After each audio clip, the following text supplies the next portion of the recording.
ചങ്ങന്മാരെ, ഞാനിന്നിപ്പോൾ ഉള്ളത് നമ്മളെ ഗവ LP സ്കൂൾ പറമ്പിൽപ്പിടിക്കലാട്ടോ. നമുക്കറിയാം, ഇന്ന് നമുക്ക് നാട്ടുകാർക്ക് നമുക്കൊക്കെ സന്തോഷമുള്ളൊരു ദിവസമാണ്. എന്താണെന്നുള്ള ഈ വീഡിയോ മുഴുവനായിട്ടൊന്ന് കാണുക. ആദ്യമായി വീഡിയോ കാണുന്നവരാണെങ്കിൽ സബ്സ്ക്രൈബ് ചെയ്യുക, ബെൽബട്ടൺ അമർത്തി നിങ്ങളുടെ അഭിപ്രായം അറിയിക്കാട്ടോ. നമ്മുടെ വിദ്യാഭ്യാസ മന്ത്രി ഇതാ ഇവിടെ എത്തിക്കഴിഞ്ഞിട്ടോ. നമ്മൾ ഏവരെയും കാത്തിരുന്ന നമ്മുടെ ശ്രീ ശ്രീവൻകുട്ടി സാർ ഇവിടെ എത്തിക്കഴിഞ്ഞിട്ടുണ്ട്. ഏതാനും നിമിഷങ്ങൾക്കകം നമ്മുടെ പുതിയ കെട്ടിട ഉദ്ഘാടനമായിരിക്കും. അപ്പോൾ നേരിട്ട് വീഡിയോ മുഴുവനായിട്ട് കാണുക.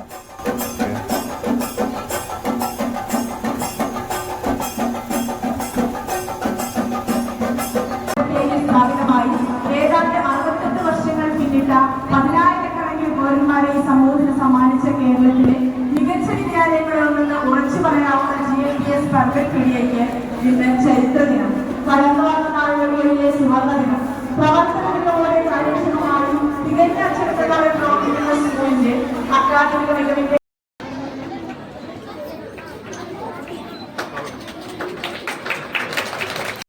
ആഹ്ലാദത്തിൻ തേരേറി ഞങ്ങൾ പാറി പാറി രസിക്കട്ടെ.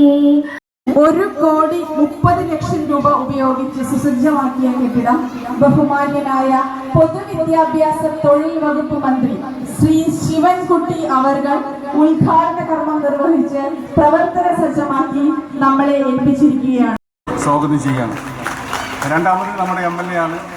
നമുക്കറിയാലോ, ഇതൊക്കെ കിട്ടാൻ കാരണക്കാരനായ ഇതിനു വേണ്ടി ഏറ്റവും കൂടുതൽ പെരുവള്ളൂരിലെ ഏറെക്കുറെ പ്രൈമറി സ്കൂളുകളും കെട്ടിടത്തിൻ്റെ ഏറ്റവും ശോചനീയമായ അവസ്ഥയിൽ നിന്ന് ഏറ്റവും പരിപൂർണ MLA ശ്രീ അബ്ദുൽ ഹമീദ്, പഞ്ചായത്ത് പ്രസിഡന്റ്, വേദിയിലും സദസ്സിലുമുള്ള ബഹുമാനിയുടെ സുഹൃത്തുക്കളെ, കുട്ടികളുടെ പഠനകാര്യത്തിൽ നിങ്ങൾ കാണിക്കുന്ന താല്പര്യം ശ്ലാഘനീയമാണ്.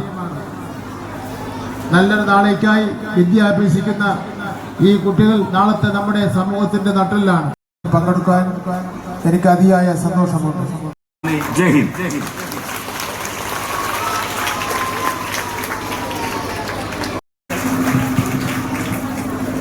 ബഹുമാനപ്പെട്ട മന്ത്രിയുടെ വിലയേറിയ സമയത്തെ മാനിച്ചുകൊണ്ട് തന്നെ ഞങ്ങളുടെ സ്കൂളിൽ 33 വർഷക്കാലം ഗവൺമെന്റ് സർവീസിൽ പ്രവർത്തിച്ച് 24 വർഷക്കാലവും നമ്മുടെ സ്കൂളിന് വേണ്ടി പ്രവർത്തിച്ച ബഹുമാനപ്പെട്ട മൈമുന ടീച്ചർക്കുള്ള ആദരവ് മൊമെന്റോ മന്ത്രിയിൽ നിന്നും ഏറ്റുവാങ്ങുന്നതിനായി ബഹുമാനപ്പെട്ട മൈമുന ടീച്ചറിനെ ക്ഷണിക്കുന്നു.